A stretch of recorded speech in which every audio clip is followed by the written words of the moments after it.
साथियों, स्वागत है आप सभी का एक बार फिर से मेरे चैनल पर और यहाँ पे जो इस पर्टिकुलर वीडियो में हम यहाँ पे बात करने वाले हैं, वो आपके अपकमिंग जेआरएफ के प्रिपरेशन के स्ट्रैटेजी के बारे में बात करने वाले हैं और जो आपका पर्टिकुलर आईसीएमआर जेआरएफ के रिजल्ट को लेके जो पेंडिंग है, उसके बारे में कुछ 2-4 बातें मुझे करनी है और जो आपके आने वाले एग्ज़ाम है, उसके बारे में हम यहाँ पे चर्चा करने वाले हैं। तो बहुत ही सहज तरीके से और बहुत ही सरलता के साथ मैं आपको कुछ पॉइंट्स आपको बताना चाहता हूँ, ताकि आप अपनी तैयारी में वापस से एकजुट होके लग जाइए।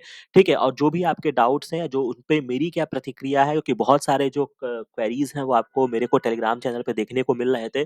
तो उसी के संदर्भ में मैं एक पर्टिकुलर वीडियो यहाँ पे कर रहा हूँ, जिसमें मैं आपके लगभग सारी क्वेरीज़ को कब का सॉल्यूशन देने की कोशिश करूँगा। बाकी बहुत अंत तक देखिएगा, बहुत ही इम्पोर्टेंट वीडियो है, तो इसको लास्ट तक ज़रूर देखिएगा और अच्छा लगे तो अपने फ्रेंड सर्कल में ज़रूर सर्कुलेट कीजिएगा। तो बात करते हैं कि जैसे आपका डीएचआर, आईसीएमआर जिसकी बात हो चुकी है कि बहुत ही अजूबे तरीके से ये पूरा पेपर का पैटर्न हुआ है, जिसके बारे में हमने कट ऑफ के वीडियो में ऑलरेडी डिस्कस करके रखा है। तो अगर आप नए हैं तो आप वहाँ पे जाके उसको देख लीजिएगा कि उसपे मेरी क्या प्रतिक्रिया है, क्या राय है, जो इनकी कट ऑफ क्या हो सकती है या किस तरीके से इन्होंने अपने पेपर को ढालने की कोशिश की, जो मुझे उतना समझ में नहीं आया। ठीक है? मतलब जो इनकी प्रक्रिया थी। दूसरी इम्पोर्टेंट चीज़ है कि अभी बहुत डिले होता जा रहा है और ख़ास तौर से बहुत सारे पीएचडी एप्लीकेशन, चाहे वो एसीएसआईआर के थ्रू हो या फिर आपके नॉर्मल भी आईटीज़ हैं, आइज़र हैं या किसी भी यूनिवर्सिटीज़ के जो फॉर्म है वो अब ओपन होते जा रहे हैं और आप अगर आपकी यहाँ पे बात बन रही है तो ये आपके साथ थोड़ी-सी नाइंसाफ़ी ज़रूर है कि आप जो है उस पर्टिकुलर एप्लीकेशन फॉर्म को फिल नहीं कर पाएँगे और आप 4-6 महीने जो है वो आप डिले हो जाएँगे। बट यहाँ पे जो मैं आपके साथ साझा करना चाहता हूँ कि सबसे पहले पॉइंट पे मैं यहाँ पे डिस्कस करूँगा कि कब ये रिज़ल्ट आ सकता है और क्या यहाँ पे गतिविधि हुई है जो मुझे थोड़ा बहुत जो मुझे अपने प्रीवियस एक्सपीरियंस है या जो मैं यहाँ पे रीड कर पा रहा हूँ एनटीए और आईसीएमआर की जो अंडरस्टैंडिंग है, वहाँ पे क्या दिक्कतें आ रही हैं वो मैं समझना चाह रहा हूँ। वो जो मुझे समझ में आया है वो मैं आपको समझाने का प्रयास करता हूँ। तो जैसा कि आपको पता है, आपको अपनी फाइनल आंसर की जो है वो आपको देखने को मिल गई है। इस तरीके से आपको विज़िबल है। एक चीज़ जो मुझे सबसे इम्पोर्टेंट चीज़ जो मेरी नज़र में पड़ी, वो ये पड़ा कि आपका जो एग्ज़ाम डेट था बेटा, वो आपका 14 सितंबर था और जब आप इस आंसर की को डाउनलोड करते हैं, तो वहाँ पे आपको क्या देखने को मिलेगा, हर पेज पे एक तारीख देखने को मिल रही है, यानी कि 9/10/2024। इसका मतलब ये है कि ये जो पर्टिकुलर आपका आंसर की है, या चूँकि उन्होंने फाइनल आंसर की बात की है, तो आप ये भी नहीं सोच सकते हैं कि ये आंसर की थी, चलो भाई एग्ज़ाम के पहले ही जो इन्होंने आंसर की बनाई होगी, अगर हम उसको कंसीडर करते हैं, मान लीजिए अगर हम इस डेट को उल्टा भी कर दें, तो ये क्या हो जाएगा, 10/9/2024 हो जाएगा, जिसका कोई लॉजिक नहीं है, क्योंकि 10/9 तक तो आपका एग्ज़ाम ही नहीं कंडक्ट हुआ था। तो यानी कि मैं इस बात को मान के चल रहा हूँ कि उन्होंने 9 अक्टूबर को जो है या 9/10/2024 को जो है, ये आपकी फाइनल आंसर की एनटीए के द्वारा प्रिपेयर कर लिया गया है। ठीक है? दूसरी इंपॉर्टेंट चीज़ ये है कि इसी डेट के आस-पास कुछ बच्चों के ऐसे टेलीग्राम चैनल पे मैसेजेस भी आए थे कि वेबसाइट जो है वो कुछ समय के लिए एक्टिवेट हुई थी और स्कोर कार्ड रिलीज़ हुआ था। तो आप यहाँ पे देख सकते हैं कि ये मैंने, चूँकि उस बच्ची ने मेरे साथ अपने स्कोर कार्ड को शेयर किया था। हालाँकि यहाँ पे मैंने कुछ चीज़ें प्राइवेसी के तौर पे हटा दिया है, बट यहाँ पे मार्क्स भी मेंशन थे, पहली इम्पोर्टेंट चीज़ है, और ये पूरा एक प्रॉपर जिस तरीके से एनटीए रिज़ल्ट देता है, उस तरीके से ये पूरी चीज़ें थी। और ये जो डेट था, ये आपका 8 अक्टूबर 2024। तो मुझे लगता है कि जैसा कि अगर आप एनटीए के एग्ज़ाम को फ़ॉलो किए होंगे, चाहे सीएसआईआर हो, टीबीटी हो या आईसीएमआर हो, या उन्होंने बीएचयू, बीबीएयू का भी जो एग्ज़ाम कंडक्ट कराया था, तो जब वो स्कोर कार्ड रिलीज़ करते हैं, तो जो आंसर की फाइनल आंसर की होती है, पहले तरीका ये रहता था कि उसके 1-2 दिन बाद वो आंसर की रिलीज़ करते थे, बट अभी क्या है कि थोड़ा 1 दिन पहले आंसर की रिलीज़ करते हैं और देन फिर वो अपना रिज़ल्ट डिक्लेयर करते हैं। तो मुझे लगता है कि एनटीए ने अपना पूरा प्रोसेस जो है वो सही तरीके से फॉलो कर दिया था, ठीक है? स्कोर कार्ड भी शायद उन्होंने लाइव कर दिया, बट जब ये बात डीएचआर या आईसीएमआर को उन्होंने बोली होगी या मेल किया होगा कि भैया हम रिजल्ट पब्लिश कर रहे हैं अपने वेबसाइट पे, और चूँकि आईसीएमआर के अगर आप इनके हिस्टोरिकल चीज़ों पे जाएँगे तो ये अपना स्कोर कार्ड नहीं देते हैं, ठीक है? ये एक बहुत इंटरेस्टिंग फैक्ट है इनके साथ। जो बच्चे क्वालीफाई होते हैं, केवल उनका नाम आता है, केवल और केवल 2022 का जो एग्ज़ाम हुआ था, उसमें पता नहीं क्या इनके दिमाग में आया कि इन्होंने स्कोर कार्ड को रिलीज़ कर दिया। अदरवाइज़ ये अपना स्कोर कार्ड सुरक्षित रखते हैं, किसी को नहीं पता चलता है।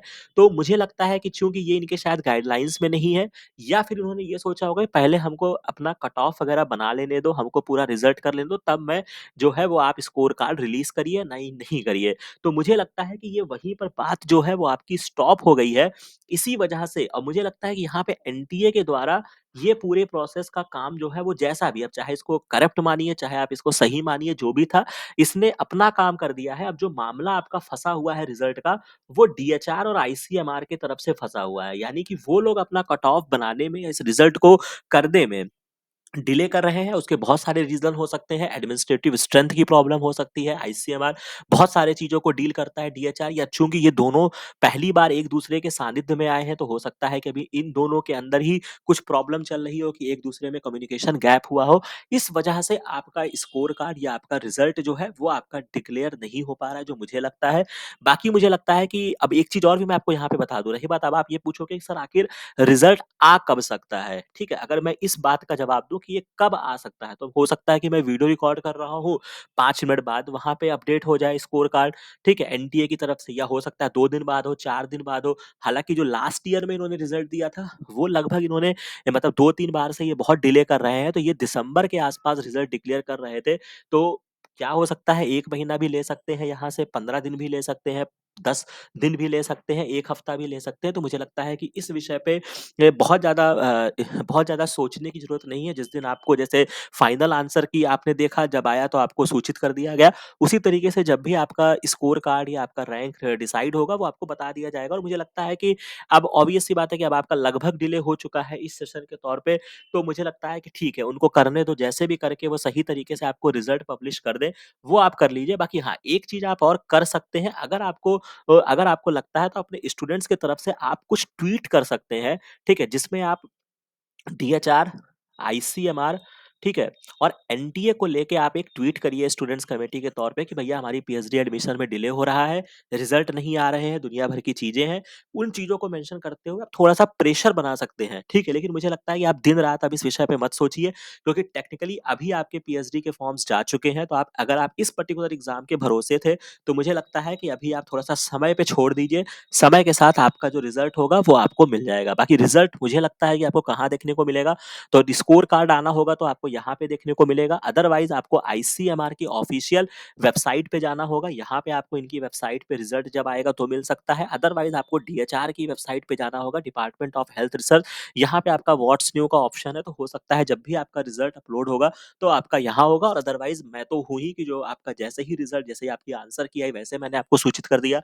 उसी तरीके से आपकी जो भी इन्फॉर्मेशन होगी वो मैं आपको बता दूँगा, राइट? अब ये बात आपकी आईसीएमआर की हो गई, सीएसआईआर की अगर मैं बात करता हूँ तो उसका भी आपको अपडेटेड स्कोर कार्ड जो है वो आपको मेंशन हो गया है। तो अब मैं थोड़ी-सी बात करूँगा सीएसआईआर के बारे में, जिसका अपडेटेड स्कोर कार्ड आ चुका है।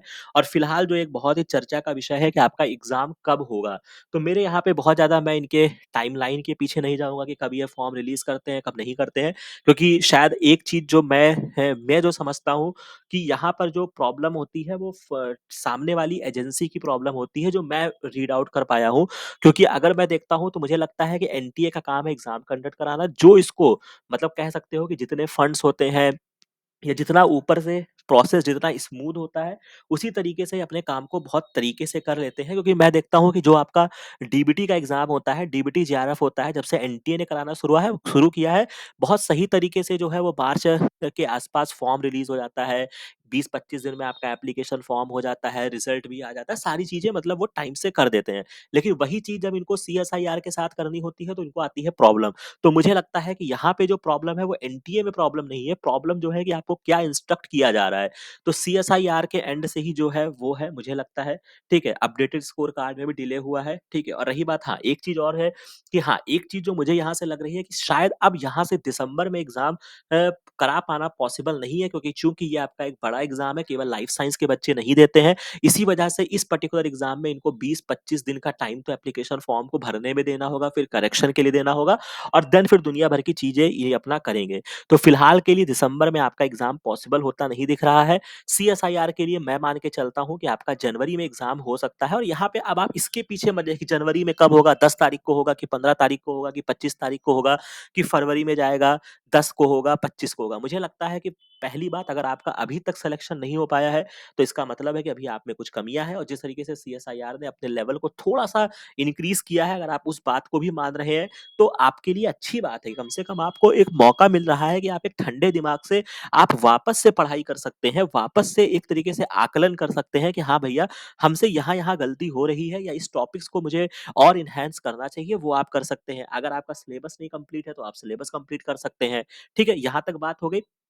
अब इसके अलावा जो मुझे लगता है मैं सीएसआईआर के विषय में इससे ज़्यादा मुझे नहीं लगता है कि कोई यहाँ पे बात करने का औचित्य है। जब एप्लीकेशन फॉर्म आएगा, दुनिया को पता चलेगा, आपको भी पता चलेगा, एप्लीकेशन फॉर्म जाके भर देना। क्योंकि ऐसी मतलब जद्दोजहद करने की ज़रूरत नहीं है कि आपको मतलब कह सकते हैं कि मतलब आपकी तैयारी एकदम से 200% है कि बस आपको केवल क्वेश्चन पेपर ही मिलने की देरी है, कि जो आपको सीएसआईआर नहीं दे रहा है, ठीक है? तो इतना भी मत कीजिए। अभी तक अगर आपका सिलेक्शन नहीं हो पा रहा है, फिलहाल के लिए अगर आपका सीएसआईआर, डीबीटी और आईसीएमआर में और आप बिगिनर्स हैं या रिपीटर्स हैं, तो मुझे लगता है कि आप इसको एज़ अ पॉजिटिव ले लीजिए क्योंकि ऑब्वियस सी बात है अगर आप किसी पीएचडी इंस्टीट्यूट की एडमिशन में जाते हैं, तो भी एप्लीकेशन फॉर्म्स निकल चुके हैं, तो आप कुछ कर भी नहीं सकते हैं। इसी वजह से धैर्य के साथ आप इन 3-4 महीनों का यूटिलाइज़ करिए। अब एक चीज़ मैं आपको और तरफ मैं आपको लेकर जाना चाहूँगा जो मुझे दिमाग में था। पहले तो मैंने सोचा था कि उसके रिगार्डिंग मैं एक सेपरेट वीडियो बनाऊँगा बट मुझे लगा कि नहीं, मैं इसी में ही आपका शॉर्ट तरीके से मैं आपको डिस्कस कर देता हूँ। अब अगर आपका अभी तक सिलेक्शन नहीं हो पाया है और आप अगर इन पूरी जेआरएफ लेने के पीछे लगे हुए हैं, खास तौर से अगर आप बायोलॉजी के बैकग्राउंड के स्टूडेंट हैं, तो एक चीज़ और यहाँ पे आप बहुत ध्यान से जो मेरी बात है उसको समझ लीजिएगा। वो ये है कि चूँकि अब आपको पता है कि आपका एग्ज़ाम जनवरी तक चला जाएगा जो आपका सीएसआईआर का है। फिर आपको गेट अगर आपने भरा होगा तो आपको गेट मिल जाएगा और उसी के बाद आपका जो ये एक एग्ज़ाम जो बहुत ही ज़बरदस्त एग्ज़ाम है, जो आपको उतनी ही इज़्ज़त दिला सकता है, अच्छे तरीके से आपका एडमिशन करा सकता है, वो आपका है डीबीटी जेआरएफ। तो मुझे आपको ये भी बताना है, ये भी पॉइंट पे आपको अवगत कराना है क्योंकि फिर एक टाइम पॉइंट ऐसा आएगा कि आपको लगेगा कि अरे भाई साहब मेरी तैयारी तो है नहीं। ठीक है? मतलब क्या है आपका जनवरी में अगर मैं कह रहा हूँ कि जनवरी में आपका सीएसआईआर का एग्ज़ाम होगा, अभी आप सीएसआईआर के लिए लगे हैं, फ़ेब में आपका गेट खड़ा है और अप्रैल के बाद मई या अप्रैल में जो है वो आपके पास डीबीटी आ जाएगा, ठीक है? अब डीबीटी के लिए केवल आपके पास 1 से 2 महीना का समय बचेगा, तो मुझे लगता है कि अभी आप उस तरफ भी फ़ोकस रहिए, ठीक है? अपना बैकअप प्लान भी लेके चलिए और बायोलॉजी कहीं चेंज नहीं होती है, अगर आप मेरे को फ़ॉलो करते हैं, तो आपको पता है। तो मेरे कहने का मतलब ये है कि अभी आप अगर आप डीबीटी को फ़ोकस करना चाहते हैं या अगर आप एक बैकअप के तौर पे ये नहीं कि आप सी क्योंकि बहुत सारी ऐसी चीज़ें हैं कि जो सीएसआईआर की बहुत ज़्यादा डीप चीज़ें डीबीटी में नहीं पूछी जाती। डीबीटी का एक अपना अलग पैटर्न है। लेकिन हाँ, डीबीटी की बहुत सारी ऐसी चीज़ें हैं कि जो आपको सीएसआईआर में मिल जाएँगी सेक्शन बी में।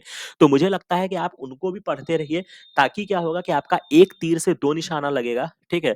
कल को कुछ ऊपर-नीचे होगा तो ये नहीं रहेगा कि हाँ भैया सीएसआईआर मेरा खराब हो गया या सीएसआईआर में वो बात नहीं बन रही है तो अब मैं क्या करूँ? तो कम से कम आपका डीबीटी तैयार होता रहेगा और किसी भी एग्ज़ाम के लिए अगर आप सीरियस हैं तो आपको इतना तो है ना भाई कि कम से कम 3-4 महीने की एक डिसेंट प्रिपरेशन तो आप दोगे ना। तो मुझे लगता है अगर जो बच्चे डीबीटी जेआरएफ को टारगेट करना चाह रहे हैं उनके लिए एक बहुत आइडियल टाइम है जहाँ पे अभी आप केवल मिड नवंबर में आप खड़े हुए हैं। जो मैं आपको वीडियो रिकॉर्ड कर रहा हूँ ये आपका 15 नवंबर में आप खड़े हुए हैं तो आपके पास नवंबर के 15 दिन है। इसके बाद आपके पास पूरा दिसंबर है, जनवरी है, फ़रवरी है, मार्च है, ठीक है? अगर अप्रैल में कराया तो अप्रैल, नहीं तो मई में आपका एग्ज़ाम होगा। यानी कि 1 महीना, 2 महीना, 3 महीना, 4-5 महीना जो है वो आपका इनके लिए है।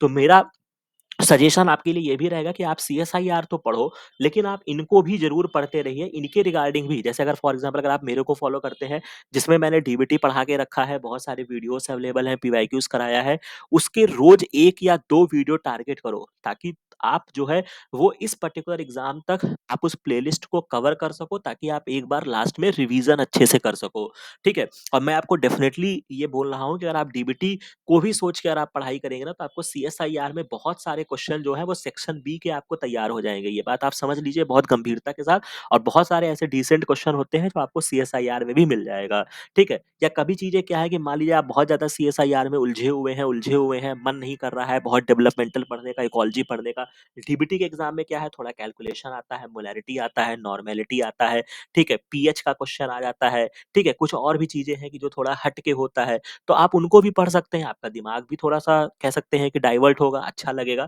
तो ये चीज़ ज़रूर ध्यान रखिएगा और बाकी तो अगर आप बिगिनर्स हैं, तो आपको इस पूरे सीज़न में अभी फिर जैसे ही आप डीबीटी देके उठोगे, आपका आईसीएमआर वापस से तैयारी के लिए सामने खड़ा होगा। तो ख़ैर अभी मैं आईसीएमआर के लिए उतना आपको नहीं कहूँगा, बट मेरा जो आपके लिए यहाँ पे जो मैसेज है, वो मेरा मैसेज आपके लिए ये है कि भैया आप सीएसआईआर के लिए ज़रूर पढ़िए, लेकिन आप डीबीटी के लिए भी पढ़ते रहिए। एग्ज़ाम आपके बहुत नज़दीक आ सकता है, कभी भी एग्ज़ाम का जो नोटिफ़िकेशन होगा वो बैक टू बैक आएगा। तो उन चीज़ों में मत उलझिए कि अभी कब होना है, कब नहीं होना है, ठंडे पड़ जाइए, ठीक है? क्योंकि कुछ चीज़ें जो हैं वो बहुत सारे जो एनटीए की खराब इमेज बनी है, उसके रिगार्डिंग बहुत सारी मीटिंग्स भी चल रही हैं, ख़ास तौर से यूजीसी और सीएसआईआर की तरफ से, ठीक है? तो हो सकता है इस वजह से भी ये प्रॉब्लम आ रही हो और जैसा कि आपको मैंने बताया ना कि अभी आपका डिले जो एग्ज़ाम का हो रहा है, तो वो सारी चीज़ें आपकी हैं। तो मेरे हिसाब से अभी आपके पास एक जो बिगिनर्स हैं, उनके लिए तो बहुत अच्छी बात है और जो रिपीटर्स भी हैं, तो मुझे लगता है कि उनके पास भी एक बहुत अच्छी अपॉर्च्युनिटी है कि आप इस आने वाले 3 से 4-5 महीनों में आप एक बेटर एक्टिविटी करके आप पूरे अपने खेल को बदल सकते हैं। मतलब आप अपने पूरे फ्यूचर को बदल सकते हैं, ठीक है? मतलब कुछ नहीं करना है, एक डिसेंट पढ़ाई करनी है, ठीक है? जो भी आपको लगता है कि भैया मेरा ये टॉपिक कमज़ोर है, हम उसको पढ़ लें या हमें कुछ स्मार्ट स्टडी करनी चाहिए या हम डीबीटी को भी कम से कम रोज़ 2 वीडियो हम डीबीटी के रिगार्डिंग भी देखें, ठीक है? तो आप इस स्ट्रैटेजी को फ़ॉलो करिए, तो मुझे लगता है कि आपके लिए बेटर होगा क्योंकि अभी सारी जो आपको बहुत सारे जो आपको सजेशन या वीडियोज़ देखने को मिलेंगे, वो उनका मेनली फ़ोकस जो है वो आपको सीएसआईआर के लिए ही मिलेगा। डीबीटी और आईसीएमआर के लिए आपको बहुत कम इन्फ्लुएंस मिलेंगे कि आपको कम लोग जताएँगे, बताएँगे, ठीक है? तो इसी वजह से मेरा कहना है कि आपको जब बायोलॉजी में अगर आप हैं, तो आप ज़रूर इस एग्ज़ाम को भी अपने दिमाग में रखे चलिए। वैसा ही लेवल का एग्ज़ाम है, कंडक्टिंग एजेंसी सेम है, पेपर भी मोर और लेस सेम ही है। तो मुझे लगता है कि आप इन बातों पर भी विशेष ध्यान रखें और अपने जो एग्ज़ाम के बारे में है, उसके लिए भी आप रखिए और ये जो आपका डीबीटी जेआरएफ है, जल्द ही यहाँ पे डीबीटी जेआरएफ 2025 भी लिख के आ जाएगा, ठीक है? तो मुझे लगता है कि ये सारी चीज़ें आपका हो जाएगा, बाकी कराने वाली एजेंसी जो है वो आपकी सेम है, एनटीए के माध्यम से आपका एग्ज़ाम कंडक्ट होता है, तो मुझे लगता है कि ये भी आपको ध्यान में रखना चाहिए। तो इस तरीके की सारी बातें थी जो मुझे लगता था कि मैं आपके साथ शेयर करूँ, ठीक है? तो मुझे लगता है कि अभी आपको पढ़ाई पे फ़ोकस करना चाहिए। अगर आप नए हैं, हमारे साथ कैसे पढ़ाई कर सकते हैं या इस पूरे जर्नी में हम आपका कैसे सहयोग कर सकते हैं, तो आपको हमारे चैनल पे आना होगा। यहाँ पे अगर आप नए जुड़े हैं, तो बहुत सारे वीडियोज़ अगर आप ओपन करके देखोगे तो बहुत सारे आपको वीडियोज़ जो हैं वो आपको फ्री ऑफ कॉस्ट में अवेलेबल मिल जाएँगे जो वो विदाउट जैसे फॉर एग्ज़ाम्पल मैंने सीएसआईआर का क्वेश्चन पेपर डिस्कशन किया है तो ये आपका पेड वर्ज़न में नहीं है। अगर आप देखना चाहते हो कि हम कैसा पढ़ाते हैं या मेरे पढ़ाने का तरीका कैसा है, मेरा अप्रोच कैसा है, तो आप इन सारे वीडियोज़ को देख लो। अदरवाइज़ जब आप किसी वीडियो के प्लेलिस्ट में जाओगे तो सपोज़ अगर आप चाहो तो यहाँ पे आपको प्लेलिस्ट मिल जाएगी, जहाँ पे डिफरेंट-डिफरेंट वीडियोज़ पड़े हुए हैं जो मतलब बहुत बच्चे यहाँ से पढ़ के एग्ज़ाम क्वालीफाई भी किए हैं, वो भी वीडियो आपको मिल जाएँगे। तो आप देख सकते हैं अदरवाइज़ जो कुछ आपके मान लीजिए कि हो सकता है कुछ वीडियोज़ आपके ओपन हो, कुछ वीडियोज़ आपके ना ओपन हो। तो जो नहीं ओपन होंगे उनके लिए आपको क्या करना होगा जब जैसा कि अभी तो फ़िलहाल ये तो चूँकि मेरा ही चैनल है तो मुझे जॉइन का ऑप्शन यहाँ पे नहीं दिख रहा है बट अदरवाइज़ क्या होगा कि जब आप मेरे चैनल के होम पेज को खोलेंगे, तो यहाँ पर आपको क्या देखने को मिलेगा एक जॉइन बटन का ऑप्शन मिलेगा। तो आपको मेरे यूट्यूब चैनल से मेंबरशिप लेनी होगी जहाँ पे 399 का है, जहाँ पे आप एक बार पर मंथ का है।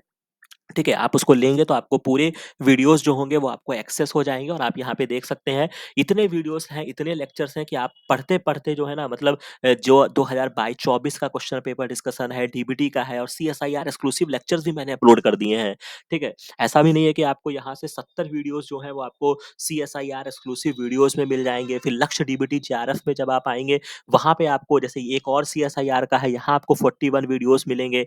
आईसीएमआर के सॉल्यूशन है, डीबीटी के है, मेगा रिवीजन के भी हैं, मॉलिक्यूलर बायोलॉजी, बायोटेक्नोलॉजी, ठीक है? अगर आप एमएससी वाले हैं तो भी आपको उसके रिगार्डिंग भी मिलेगा और एक आपका एक एक्सक्लूसिवली वीडियो है जिसको मैं हमेशा रिकमेंड करता हूँ बच्चों को कि वो आप ज़रूर देखिए ताकि आप इंटरव्यू में भी आप बेटर परफॉर्मेंस कर सकें। तो यहाँ पे आपको लगभग 110 वीडियो एक्सेस हो जाएँगे और इन सब चीज़ों को घोल के पी जाओ भाई। इतना देखो कि आपको ये पता चल जाए कि अगले पॉइंट में सर क्या बोलने वाले हैं। ठीक है? तो आपको एक तरीका पता चलेगा कि कैसे पढ़ाई करनी है, क्या इम्पोर्टेंट टॉपिक है और कैसे हम एग्ज़ाम एग्ज़ाम में बेटर परफ़ॉर्मेंस कर सकते हैं। बाकी कहीं पर कोई आपको कन्फ्यूज़न आती है, तो आप हमारे टेलीग्राम चैनल को जॉइन कर सकते हैं, वहाँ पे आप अपनी बात रख सकते हैं कि हाँ सर मुझे ये प्रॉब्लम आ रही है, मुझे वो प्रॉब्लम आ रही है। तो जो भी पॉसिबल हेल्प हो सकेगी वो हम आपका करेंगे। तो मुझे लगता है कि यहाँ तक जो मेरी इन्फॉर्मेशन थी वो आपको अच्छी लगी होगी और मुझे लगता है कि अब आपको एक पॉज़िटिव इंटेंट के साथ और पॉज़िटिव मोटिवेशन के साथ पढ़ाई करना चाहिए क्योंकि दशहरा, दीपावली ये सारी चीज़ें अभी आपकी समाप्त हो चुकी हैं। अब आप एक ऐसे टाइम पॉइंट पे हैं कि आप अच्छे तरीके से बिना किसी व्यवधान के पढ़ाई कर सकते हैं और बायोलॉजी चेंज नहीं होती है जो मेरा मतलब एक मेरा स्टेटमेंट है जो बच्चे यहाँ पे फॉलो करते हैं उनको पता है, ठीक है? क्योंकि मुझे ऐसा लगता है कि ठीक है भाई उन्होंने एनालिटिकल क्वेश्चन दे दिया, जो सीधे-सीधे क्वेश्चन थे वो आपने क्यों नहीं सॉल्व किए, ठीक है? इतने ऐसा नहीं है कि कोई यहाँ पे आपको टॉप करने से कोई आपको नोबेल प्राइज़ मिल जाएगा, ठीक है? तो अगर आप अपनी स्ट्रेंथ के अकॉर्डिंग तैयारी करिए, जो आपको आता है उसको और ब्रश अप करिए, ठीक है? जो नहीं आता है उनको भी थोड़ा देखिए और जो चीज़ें हैं, जो चीज़ें आपने 11th-12th में पढ़ी फोटोसिंथेसिस, रेस्पिरेशन जैसे इस बार सीएसआईआर में कैम्प पाथवे से क्वेश्चन आया, मेरे लेक्चर अवेलेबल है। C4 साइकिल से आए बच्चे वहाँ से भी क्वेश्चन गलत कर देते हैं। तो आपको उनको भी देखना होगा और अदरवाइज़ बाकी तो इतने प्लेटफ़ॉर्म्स अवेलेबल हैं कि आप अगर आप सही तरीके से अगर आप पढ़ना चाहें तो आपको मतलब कमी नहीं है, ठीक है? तो मुझे लगता है कि इतना क काफ़ी है मेरे लिए, ठीक है? आपके लिए, अभी के लिए। तो पॉज़िटिव इंटेंट के साथ पढ़ाई करिए। अगर आप मेरी बात से सहमत हैं, तो उसको ज़रूर कमेंट सेक्शन में मेंशन करिएगा। जो पॉइंट्स मैंने आपको दिखाना चाहा, उस पे भी आप ज़रूर विचार करिएगा। आप सीएसआईआर के लिए ज़रूर पढ़िए बट आप 2 महीने बाद जब आपका डीबीटी का भी एग्ज़ाम आएगा, तो आप उसको भी ज़रूर अपने ध्यान में रखिए और उसके रिगार्डिंग भी आप जो भी जिस भी टीचर से आप पढ़ते हैं, जिसकी भी लैंग्वेज आपको अच्छी लगती है, उनके उस पर्टिकुलर रेफ़रेंस पर भी उनका ध्यान ले जाइए कि सर हमारी तैयारी डीबीटी के अकॉर्डिंग भी कराते रहिए या फिर आप वीडियोज़ देखते रहिए, खुद से आप डीबीटी के पीवाईक्यूज़ सॉल्व करते रहिए, ठीक है? ताकि आप उसके रिगार्डिंग भी बेटर परफ़ॉर्मेंस कर सकें, ठीक है? और बाकी अभी इतना मत परेशान होइए कब एप्लीकेशन फॉर्म आएगा, कब डेट आएगा, पिछली साल इतना हुआ था, उसके पिछली साल इतना हुआ था, उसके पिछले साल इस तारीख में आया था, इस डेट में आया था, तो वो सब कैलकुलेशन करके आर्यभट्ट बनने की कोशिश मत करिए, जो होगा वो आपके सामने आ जाएगा। तो मुझे लगता है कि यहाँ तक मैंने अच्छे तरीके से आपको अपनी बात समझाई होगी, बाकी कहीं पर भी कोई भी चीज़ दिक्कत लगती है तो आप कमेंट सेक्शन में बता सकते हैं, आप मेरी बात से सहमत हैं, असहमत हैं, वो भी आप बता सकते हैं, बाकी मिलते हैं नेक्स्ट वीडियो में नेक्स्ट इन्फॉर्मेशन के साथ। Thank you very much.